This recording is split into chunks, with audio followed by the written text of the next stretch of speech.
Hi, I'm Del Siegle, and welcome to this session. The title is There's an App for That, and I Made It, Developing Computational Thinking with Thunkable. In this session, I will be demonstrating a program called Thunkable and showing you how to make a simple app.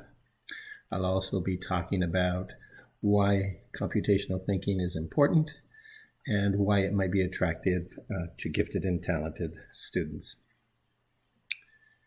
At the heart of all of this is problem solving, because computational thinking involves problem solving in computer science, and the problem solving skills that are involved in creating an app are skills that can be applied to a wide variety of situations. And gifted and talented students in particular tend to be very good at problem solving, so they're often very attracted to this idea of creating apps and computational thinking. Computational thinking has been around for a long time. It was first introduced in the 1980s by Seymour Papert, who authored Mindstorms. And then it kind of fell out of favor, and it resurfaced again back shortly after the turn of the century. One of the things about computational thinking is that it is linked to mental abilities and general mental abilities. And particularly, it's linked to fluid intelligence and visual processing. Students who are very good at spatial abilities, students who are good at reasoning ability, and students with good problem-solving skills really do excel at computational thinking. And so those are three areas where computational thinking really works well, and a lot of gifted and talented students have good spatial abilities and reasoning abilities, and obviously problem solving. Computational thinking actually involves some processes in order to create an app. One of these processes is abstraction, so students have to abstractly think about what kind of app they want, and so they have to be able to visualize that. And in the process of creating this app, they have to do decomposition, so they have to think about the tasks that they want the app to do, and they have to break them down. And so they're taking this major process that the app is doing and breaking it down into all the component parts.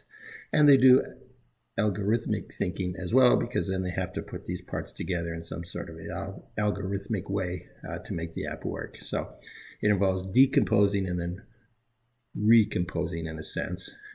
It also involves evaluation skills as they look at better ways to make the app functional. And it also involves some generalization as they apply these different concepts across the app. So it's a great thinking process. It's a great process for planning and a great process for analyzing and synthesizing.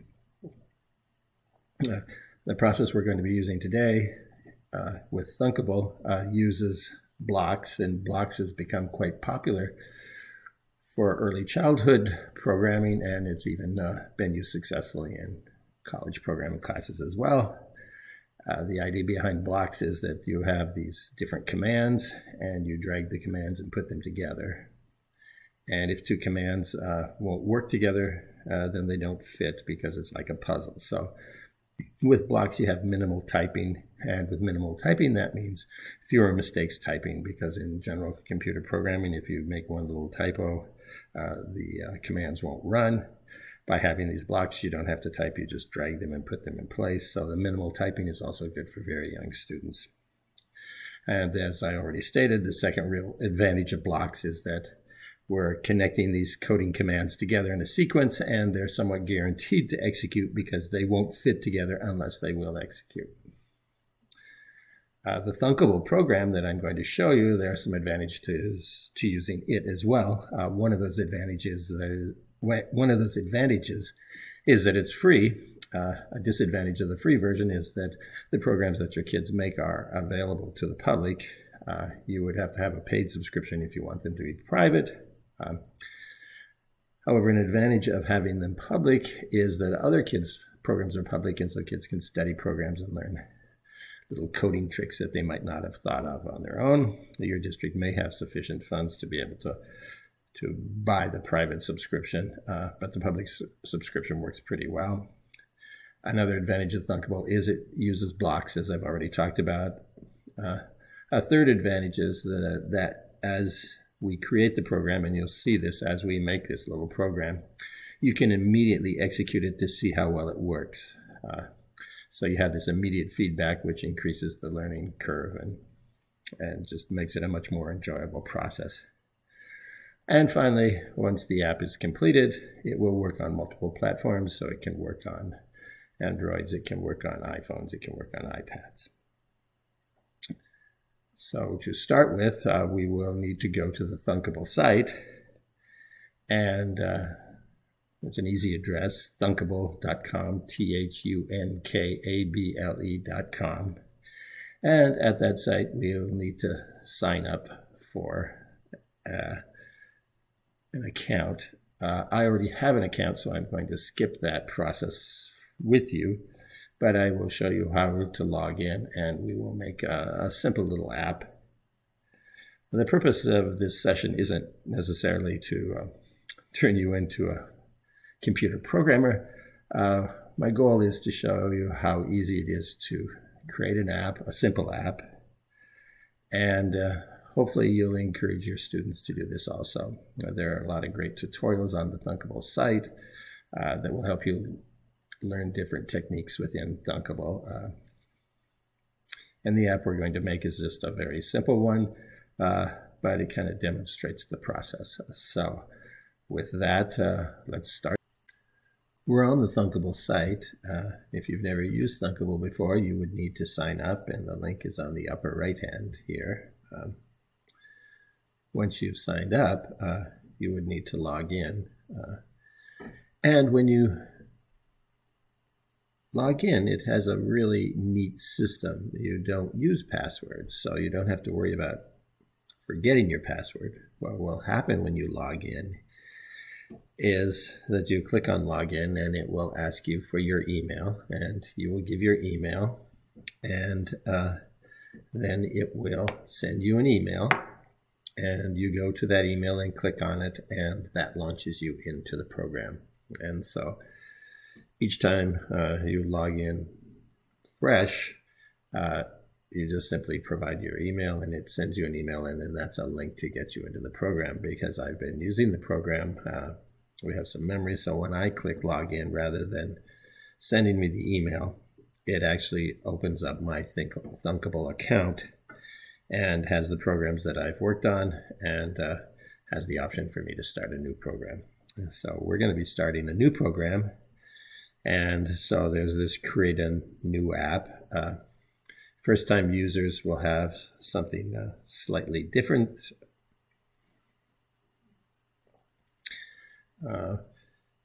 But it's very similar. So we're going to create this new app. So I click on the plus, and it wants me to give a name for this project. So we're going to call this project Screen Color. So I'm typing that title, and I can have a category to classify it. I'm not going to do that right now. And I have this option not to make it public. However, because we're using the free account, it has to be public. And if you try to make it not public, it's going to tell you, hey, you're using the free account and it has to be public. So we're leaving that alone. And so we say create. And we have this window. And now the window has all the components we need to make an app. And we happen to be in the design view right now. So the center screen here is actually what our little iPhone screen would look like. And then on the left here, we have these different tools, components that we can add to our screen. So the major ones are buttons, and a button is something that you click on to make something happen. There are labels, which are just words that we want to appear on the app screen. We can do some text input, and we can have switches, and we can have sliders, and as you see, as I scroll down, there are a wide variety of options, and we can add images, and we can use the photo library. We can turn the camera on. So we could create an app that actually uses the camera in our iPhone or our Android. We can actually use any of the features that are built into the iPhone. We can actually program them using this. So the programs can be quite sophisticated. We can use the timer. We can use the accelerometer, the gyroscope. We can use Bluetooth. So the possibilities are just unlimited. You can create a very sophisticated app with this program. We're going to make a little simple app that involves having 4 buttons, and what we want the app to do is when the user clicks on one of the buttons, the color of the screen will change. And so this is not a very complicated app, but it just shows you how the process works. So to start with, we simply grab a button and we drag it over onto our screen here. And you see we have a button.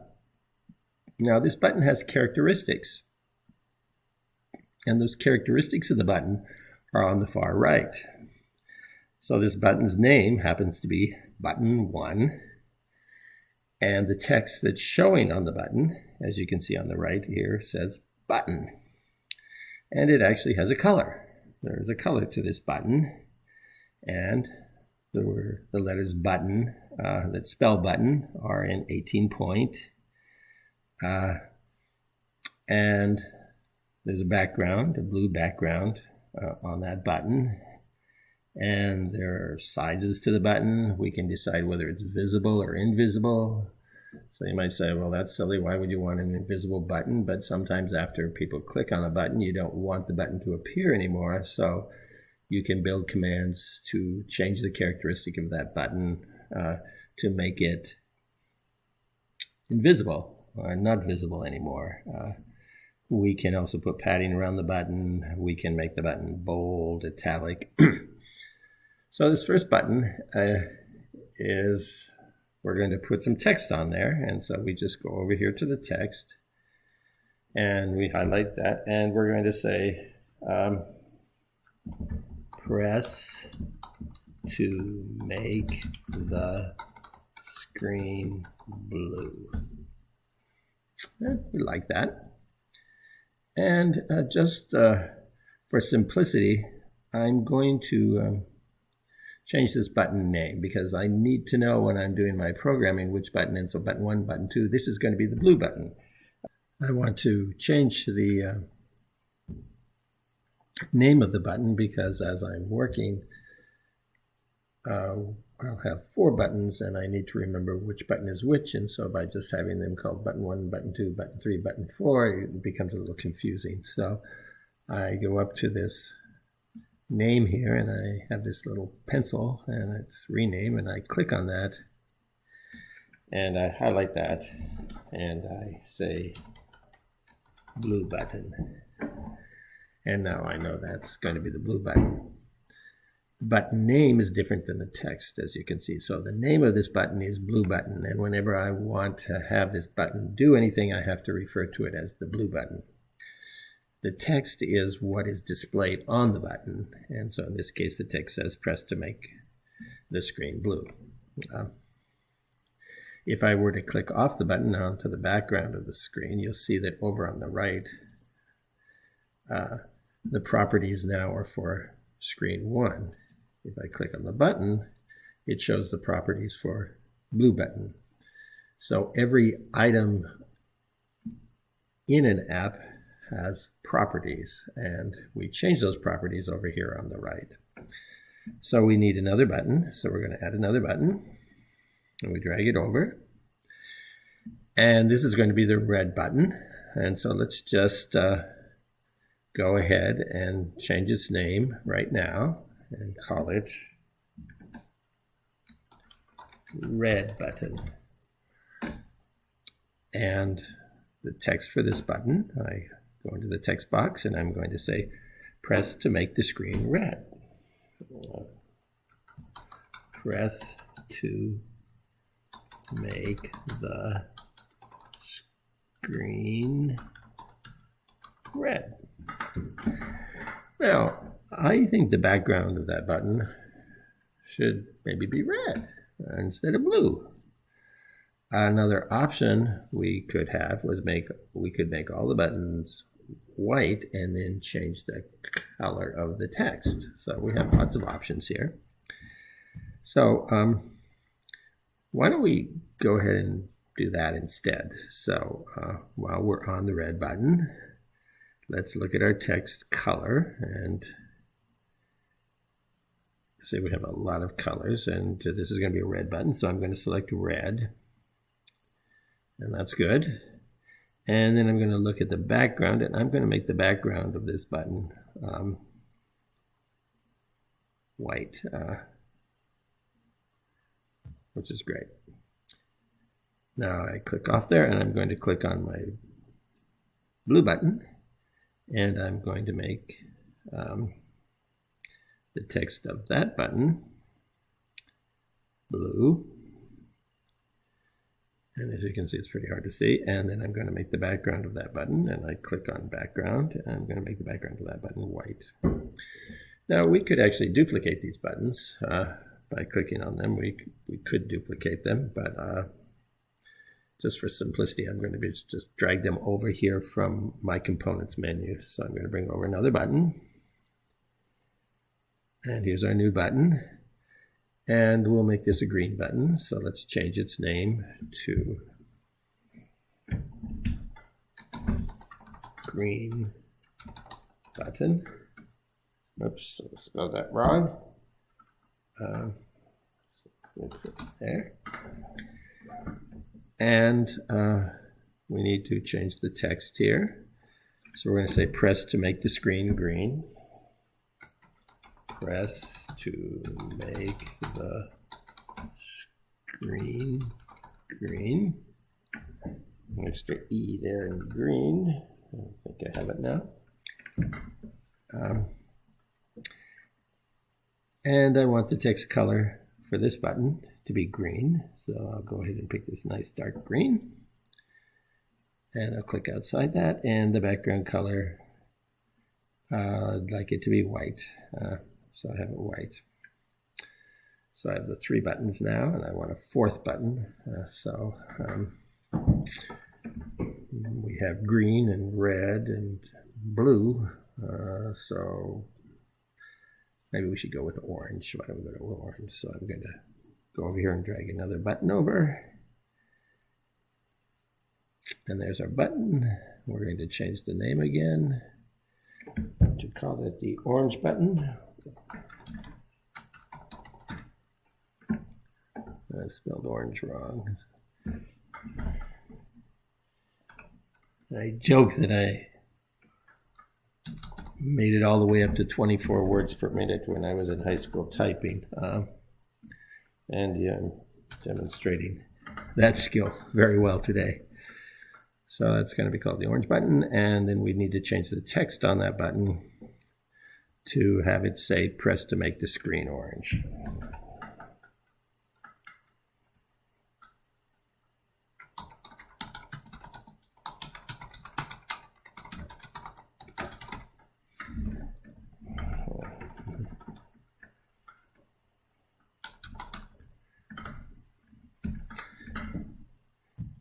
And we need to pick a text color, and there's a nice orange right there. That's great. And we need to get the background to white.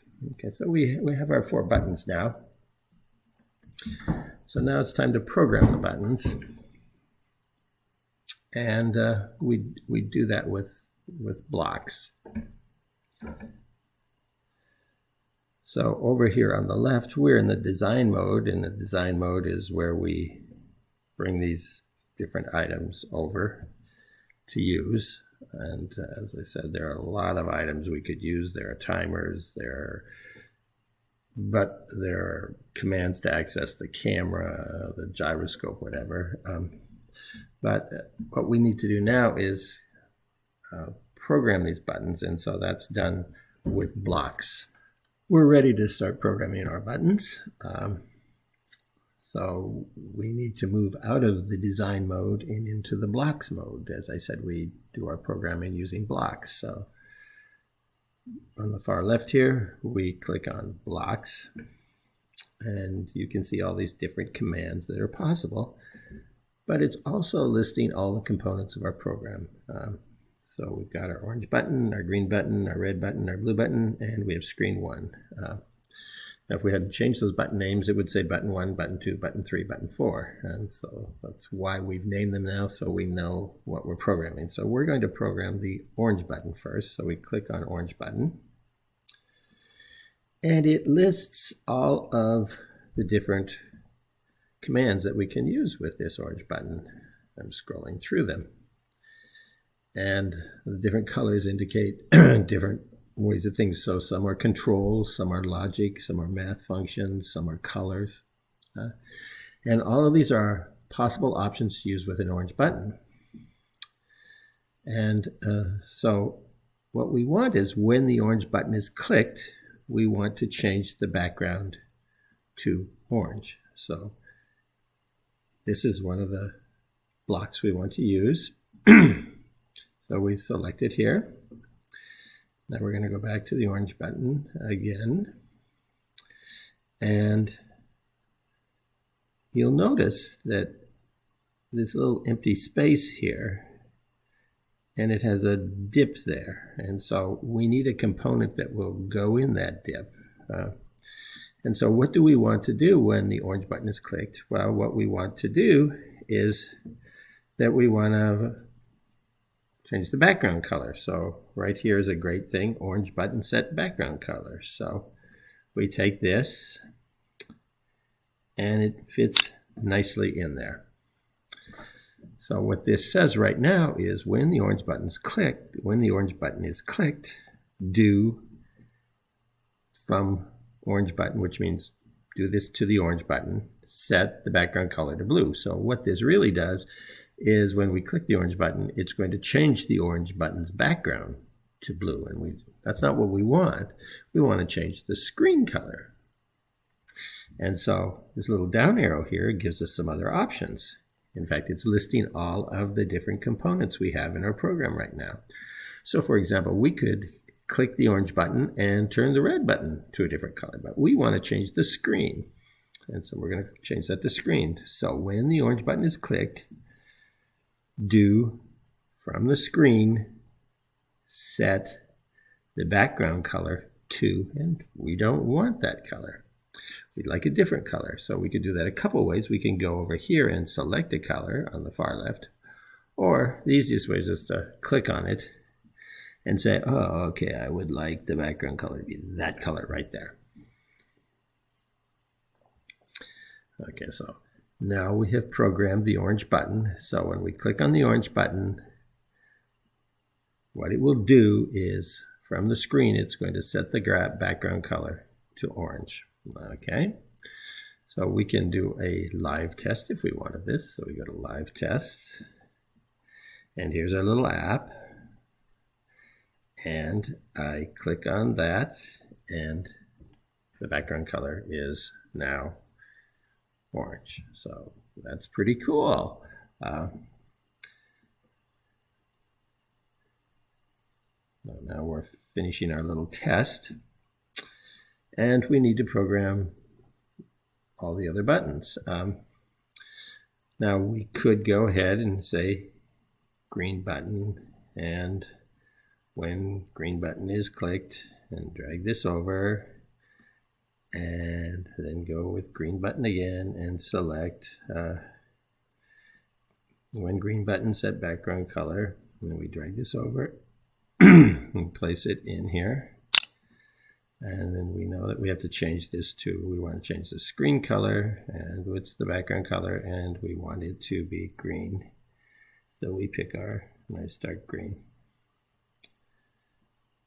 We do have another option, and I've right-clicked on this. We could duplicate this set of commands, and so that seems to make some sense. We're going to duplicate it, and here we have it. Right there it is. except we don't want it to be the green button. Now we would like it to be the red button. We still want to change screen 1, and we want it to be a background color, but we want the color to be red. And then we once again can just simply right click on that and duplicate and move that up here. And now we want to, I did the down arrow key, I want to do the blue button. When the blue button is clicked, do what? From the screen, set the background color to blue. So we have these 4 different commands here. They don't have to be lined up neatly, but I'm lining them up neatly. And so we can go do our live test. And here's our little app, and so I click on the blue and I have a blue screen, and I click on the red and I have a red screen, and I click on the green and I have a green screen, and I click on the orange and I have an orange screen, and so I can easily change the screen colors. So our app is working, but it's just on our computer screen here, and what we'd like to do is have it work on our Google device or our Apple device, because we want it to be an actual app. And so what we need to do is we need to download the Thunkable app from the App Store, and then link this program to that app. So we would click on download from the App Store, and it takes us to the Thunkable site, and we click download. And there's the app, and we can download it and install it on our device. So I've downloaded this and I've installed it on my device.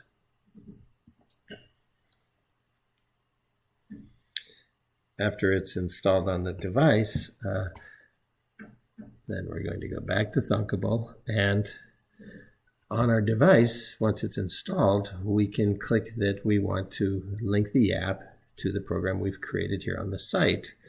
And so on the app, we say that we want to make the link, and it will send us an email, and in that email it will have a code, and we enter the code in this area here. And I don't want to do a code, but I'll just put some letters in there. So we would enter the code and say connect, and then this app that we've created here on the website is now linked to our phone or our iPad. And when we open the app, the Thunkable app on the phone or on the iPad or on the Google device or whatever it is, the app runs, and it will say press, and it will work just like it does on our little demo screen here. So it's really easy to connect these. If we have multiple apps, we can just tell our iPhone that we want to link a different one when we have the Thunkable app open, and we can run a different app. And so you can have all these different possible apps that will run. And so it's a really easy way to link the two together. And the kids will just love seeing their apps run on their iPhones or their iPads or whatever device they happen to have. So this program is called Thunkable. It's very easy to use.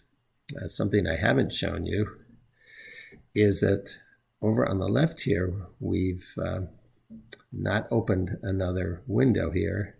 And that is a whole set of tutorials about how to build apps. And so there, for example, that you can create a translation app where you would create an app and you could type or speak English into it, and it will produce German, for example.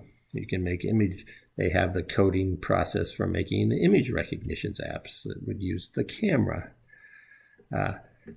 And so these tutorials are really useful. These are the basic ones here, and it's how I first learned to use it. And your kids can easily go through and make some very simple apps. So this program is called Thunkable. We've just touched the surface. We can create buttons that ask for words and talk and just a wide variety of things. But the purpose of this session wasn't to turn you into a computer programmer. My purpose today was simply to show you how easy it is to make a simple app. And so you might want to use these tutorials. And once again, the design is where we grab the different components and put them on the screen. And then as we click on the components, we set the various properties of those components. And then when we want to program these different components, we go over to the blocks area and we select the component we want to program, and then the system shows you all the possible options that you can program it. So for example, when the screen starts, we could tell it to display a picture. This is just really unlimited, and your kids will really take to it, and I think you'll have a lot of fun with it as well. So thank you very much.